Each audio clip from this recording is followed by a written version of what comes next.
Namaste and welcome to Indian Diplomacy, a show about India's foreign relations, India's major partnerships with important countries around the world, key themes of Indian foreign policy. This is what we cover in this show so that audiences understand the nuances and the intricacies with which India has approached the world and the benefits, the public goods that India generates through its international involvements. Viewers, this is a special episode on 75 years of Indian foreign policy. August 2022 is a milestone moment when India completes 75 years of its independence. We are calling it Azadi Ka Amrit Mahotsav. And from now until 2047, Prime Minister Narendra Modi has called this the Amrit Kaal, the period when India will reach centenary, independent India. So it's in that context that we are doing this special show. And to discuss this, I have a very important guest in the studio, Ambassador Anil Wadhwa. Ambassador Wadhwa, welcome to the show. Ambassador Wadhwa has been India's ambassador to Italy, Poland, Oman, Thailand. He's also been secretary in the Ministry of External Affairs, handling the East and also West Asia. Ambassador Wadhwa, thank you so much for joining us in this show. My pleasure. Ambassador Wadhwa, when we talk of 75 years and look back, you joined the Foreign Service in 1979. But even winding further back to the dawn of independence, after centuries of colonial rule and subjugation, India became free, and we came out with an idealistic approach to the world. Our first Prime Minister Jawaharlal Nehru had this concept of non-alignment, and that was a very central strategy driving Indian foreign policy. And in hindsight, looking back at that period, the Nehru era especially, and then subsequently his successors, until the end of the Cold War, we at least on paper remained wedded to this idea of non-alignment. So your thoughts on how we have navigated that era, and was that the right strategy? I mean, some argue that on paper it was good, but then we had to make compromises with this because of the power politics and the bloc alliances that were going on at the time. There were big wars we had to fight with our neighbors, where we required the support of one or the other major power. So, and did we miss out on anything as a result of non-alignment? I think this is the right time at the dawn of the Amrit Kaal to discuss what happened with non-alignment and whether it has any relevance at all today. Yeah, it's a very good question. Now, if you look back in 1947, when India emerged as an independent country, it had enormous challenges facing itself. And the most important challenge, of course, was how to revive the economic development and take India forward. There was a lot of poverty, but at the same time, a lot of illiteracy. And a newly independent India, which depended a lot on how the British told it to rule, was not really in a position to stand on its legs unless it pulled itself together. India saw itself as an important country at that point in time in Asia, along with China.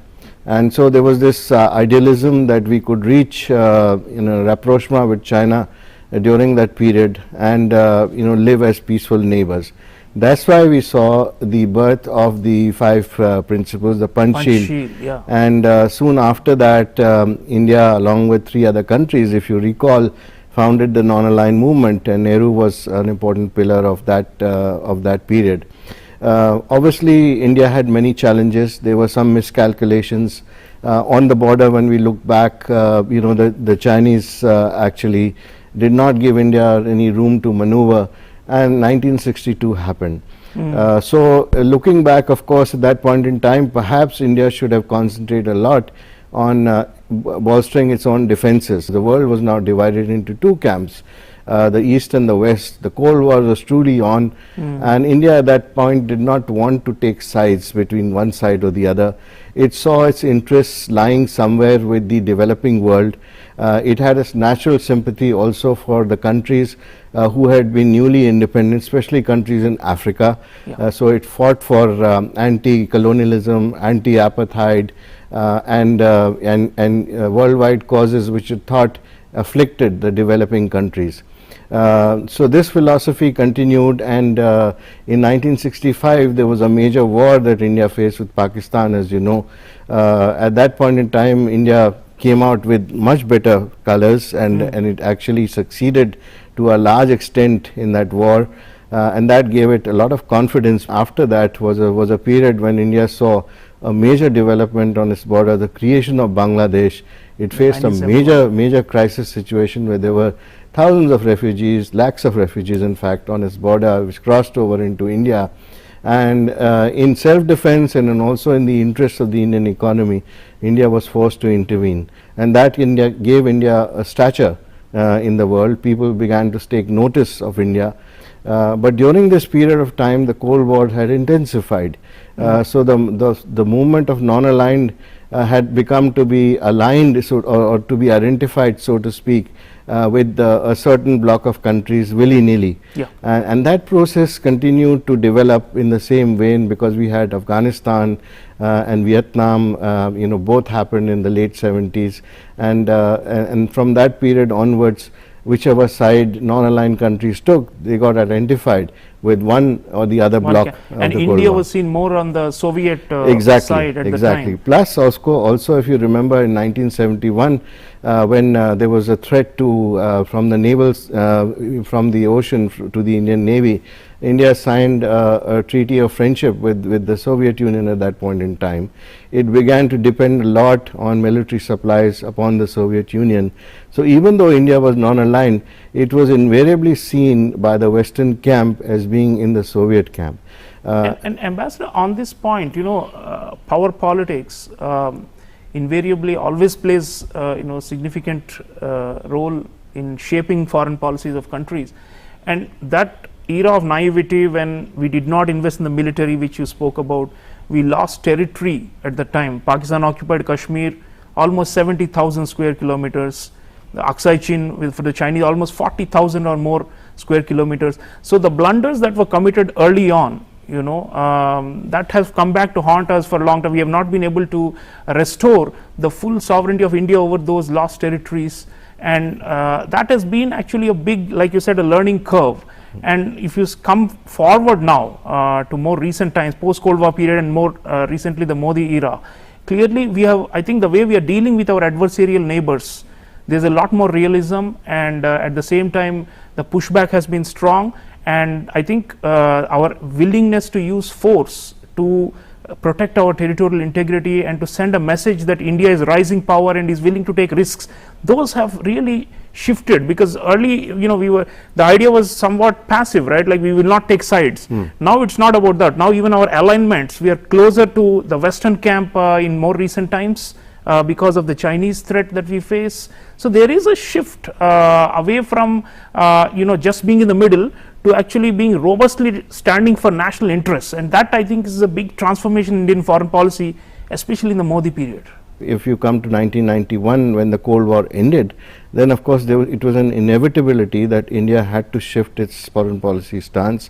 It started looking more at self-interest, as you pointed out, and since then the policy of a confident India has evolved, because the Indian economy took off from then onwards, following the reforms that India undertook, and on the back of those reforms the country started developing. So it was a process of consolidation. India was seen as a swing state. We had a very important nuclear agreement with the United States in 2008, 2009, if you remember. Yeah. And thereafter, when you come to 2014, we've started a new phase in foreign policy, a more assertive India, a very clear-sighted, clear-thinking India, which knows where its priorities lie.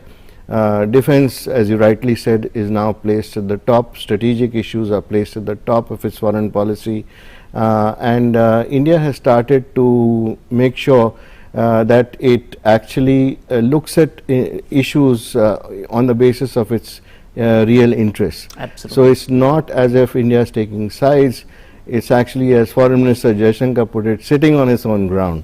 And he said India is taking a side and it's taking India's own side. That's exactly. So India looks at issues now in its own interest, and that's what we call strategic autonomy.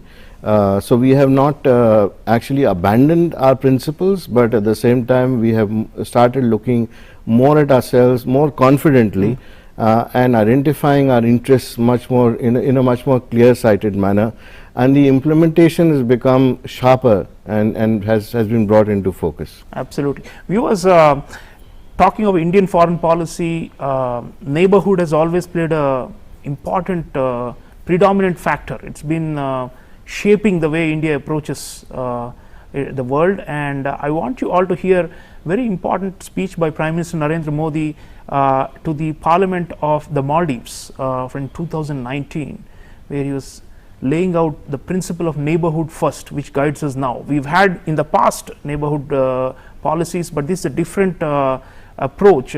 Listen in, please. अध्यक्ष महोदय, मेरी सरकार का मूल मंत्र सबका साथ, सबका विकास और सबका विश्वास सिर्फ भारत में ही नहीं बल्कि विश्व में और खासकर अपने पड़ोस में मेरी सरकार की विदेश नीति का भी आधार है। नेबरहुड फर्स्ट हमारी प्राथमिकता है। शांत और समृद्ध पड़ोस की नींव भरोसे, सद्भावना और सहयोग पर टिकी होती है और यह भरोसा इस विश्वास से आता है कि हम एक दूसरे की चिंताओं और हितों का ध्यान रखें, जिससे हम दोनों ही और अधिक समृद्ध हो और अधिक सुरक्षित रहें। ऐसा तभी संभव है जब हम अच्छे वक्त में और बुरे में भी आपसी विश्वास को और पुख्ता करें। अध्यक्ष महोदय, हमारा दर्शन और हमारी नीति है वसुधैव कुटुंबकम, यानी सारी दुनिया एक परिवार है। युग पुरुष महात्मा गांधी ने कहा था, there is no limit to extending our service to our neighbours.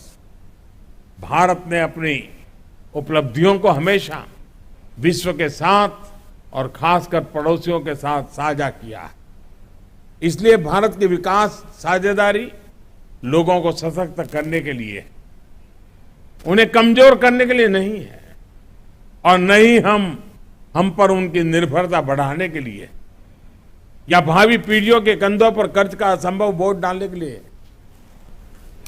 You was the Prime Minister of India talking about India's vision of Vasudhaiva Kutumbakam, the whole world as one family, with special reference to neighbors. Ambassador Wadhwa, this has been a keystone of Indian foreign policy going back in time, and there was an era when people talked about India as a big brother or wanting to control or dominate small countries. There were a lot of anti-India propaganda in our region among some elements. There was a so-called Indira doctrine once upon a time, which was spoken about as a kind of hegemonic aspect. Now Prime Minister Modi is talking about something else. He is saying actually that we put neighborhood first and we go all the way out to support our neighbors in times of crisis, especially the COVID-19 pandemic. The way India came to the fore was really a highlight of our diplomacy towards the neighborhood, and all the development projects and assistance programs we have done for our immediate neighbors to share the benefits of India's growth. That has been a tremendous asset for India going forward, and that's what probably makes us a power to reckon with, or a rising power, or a leading power in the world, which we want to be, as the Modi government says. So your thoughts on how we have dealt with other neighbors? So for India to develop economically, you require an atmosphere in which you can prosper, and for that you must have peace on your periphery. That's the fundamental point here, and of course that neighborhood first policy stems from that premise. If you look at the history of our relationship with the countries who are our neighbors, you will find that invariably there is a suspicion of a bigger country. India is a bigger country in South Asia. So unless we prove it by words and deeds, that suspicion does not go away. And India has continuously strived to not to give any cause to its neighbors to have that kind of a suspicion.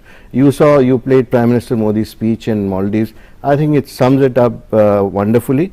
That is a sum and total of how India sees its neighborhood, especially our smaller neighbors.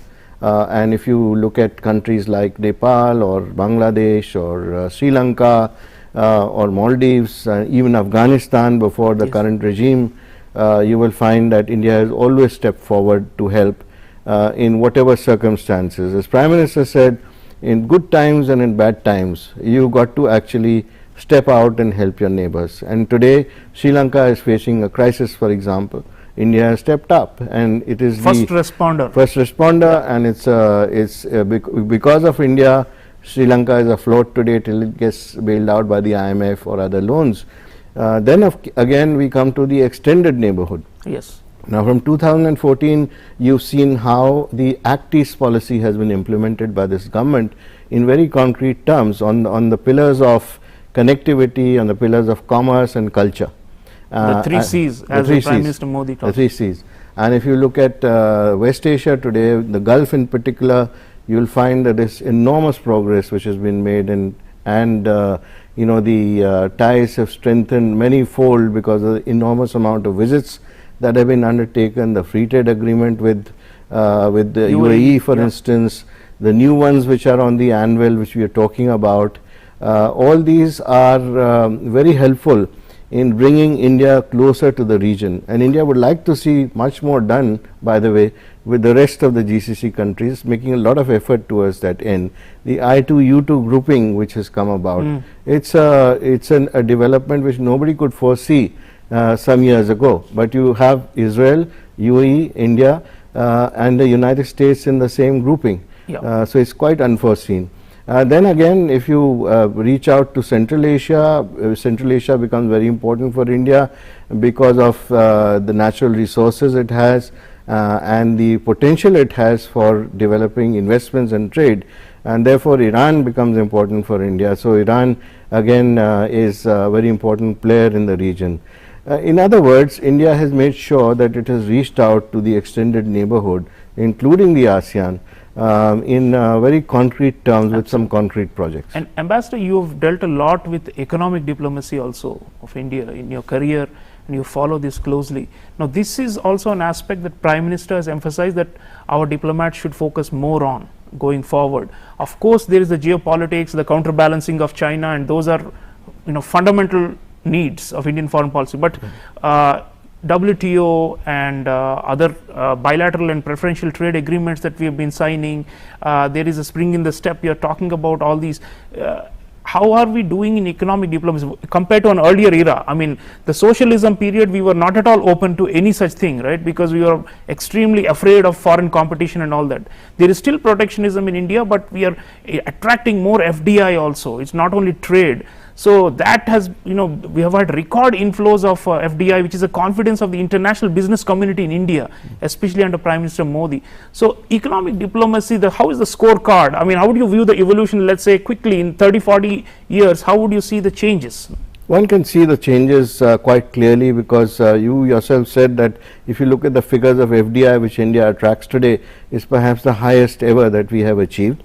But at the same time, I think the government is taking a lot of steps in terms of ease of doing business, and it's constantly making efforts to make sure that India becomes an attractive country to invest in, and that is showing in the number of companies from abroad which are now present in India.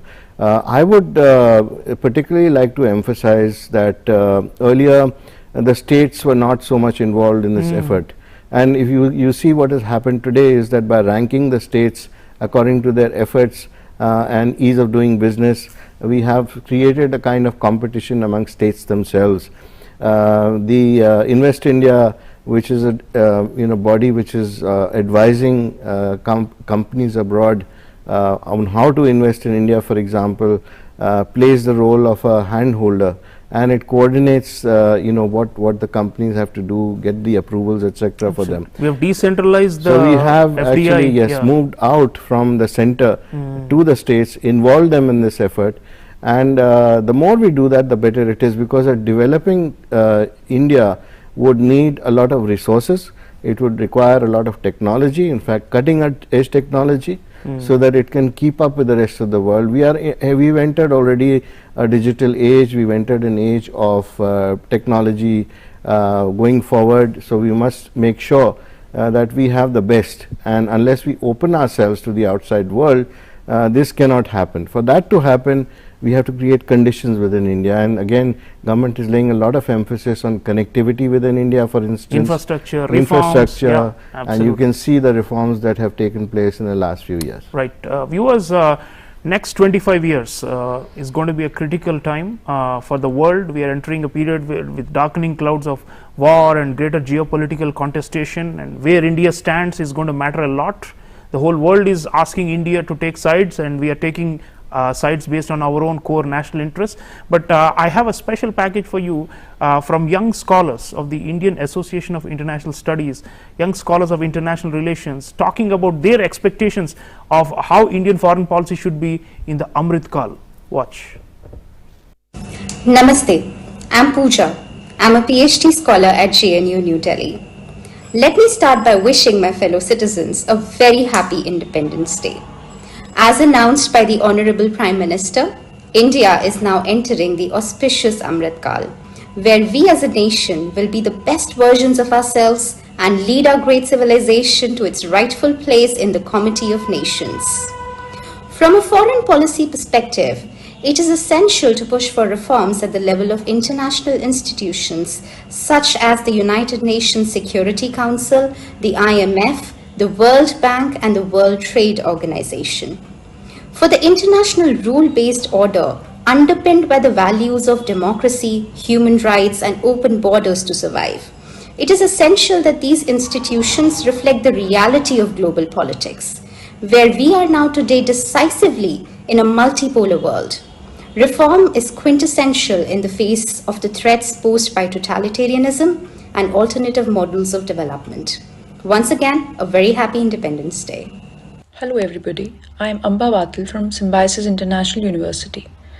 As we find India's neighborhood mired in political instability and economic uncertainty, India's neighborhood first policy should be reinvigorated to facilitate regional connectivity and economic development. Atmanirbharta is the essence of Amrit Kaal and entails that India caters to domestic as well as regional development. Aligning Indian foreign policy with the vision of Amrit Kaal, New Delhi should focus on establishing sub-regional connectivity that is centered around the Bay of Bengal region. For this purpose, institutional mechanisms like BIMSTEC, BBIN need to be strengthened. Thus, the geostrategic waters of the Bay of Bengal should be transformed into the pivotal link that connects the Indo with the Pacific. Hello everyone, my name is Urja Tapan and I am currently pursuing PhD in Diplomacy and Disarmament at Jawaharlal Nehru University, New Delhi. As we enter into the Amrit Kaal, the focus of India's foreign policy should center in and around the Indo-Pacific region, being a member of key groupings like Quad, amidst the backdrop of aggressive Chinese expansionist policies and the COVID-19 disruption caused. It is crucial for India to not just focus on the geostrategic, but also on the geoeconomic factors like blue economy, sustainable development, hydrocarbons and rare earth mineral potential of the Indo-Pacific region as well. India joined the Supply Chain Resilience Initiative last year and it became a member of the Indo-Pacific Economic Framework this year. In the next 25 years or so, it becomes crucial for India to showcase itself as a major power in the emerging economic architecture of the region. Thank you. As young Indian scholars talking about our aspirations for the next 25 years until the centenary of India's independence, Ambassador Wadhwa, a couple of things stand out. One is the reform of global institutions, starting with the UN system and many others, where we have sought to create a greater voice for ourselves and for fellow developing countries. That is an unfinished, big aspiration for India. We want a permanent seat. We've been denied for a long time. We are now using other institutions like G20 and many others in which we are co-creators to be able to have a greater say in global governance. So reforms of the multilateral order and the systems and the institutions, that has been a key thing, right? India is not really a revisionist power that wants to use force to redraw borders or any such thing, but we want reform, and that has been a critical theme of our approaching the Amrit Kaal. So the key issue here is that that since 1945, when in the United Nations was set up and then Bretton Woods system came into existence, there's been a sea change in the world order, and there are new countries which have emerged, like India for instance, and there are others who are permanent members of the Security Council who declined. So obviously, there is a reform which is called for, especially because in today's context, United Nations is not actually playing its full role.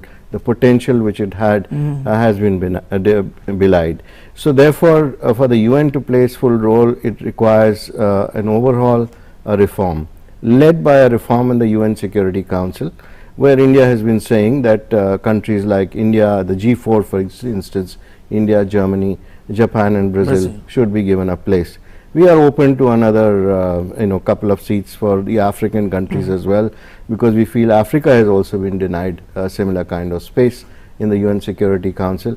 Unless this is done, the United Nations Security Council will remain quite moribund. And this has big stakes, because if the world body is weak or moribund, it could potentially trigger world wars and collapses of order itself. Yes, because you've seen what has happened in the recent past as far as the Chinese actions in South China Sea is concerned. Or the Chinese aggression on Taiwan. Yes, that's really right, and the threatened aggression against countries. So for all this to stop, you require a strong United Nations and a strong UN Security Council.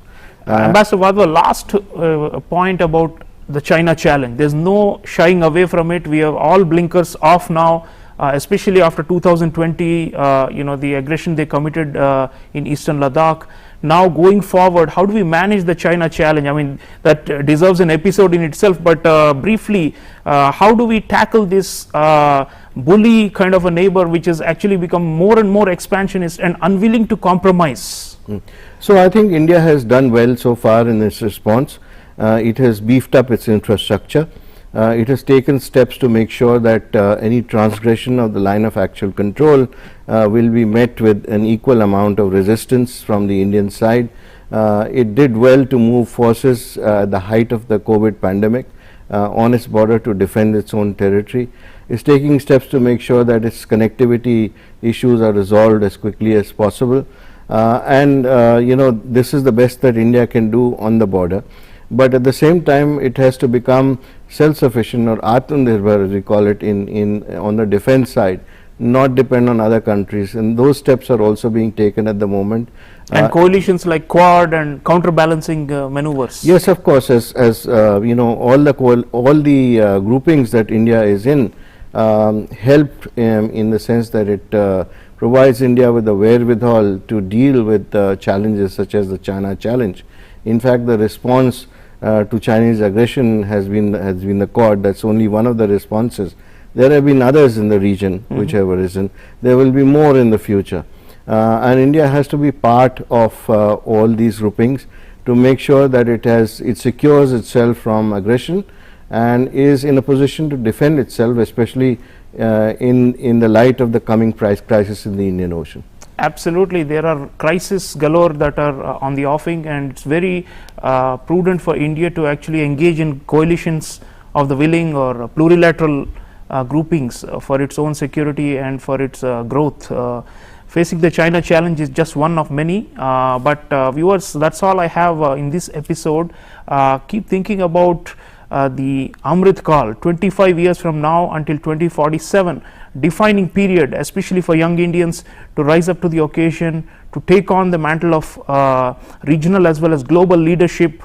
Prime Minister Narendra Modi says India has the potential to be a Vishwa Guru, or someone which is able to create structures of global governance in which everybody can thrive.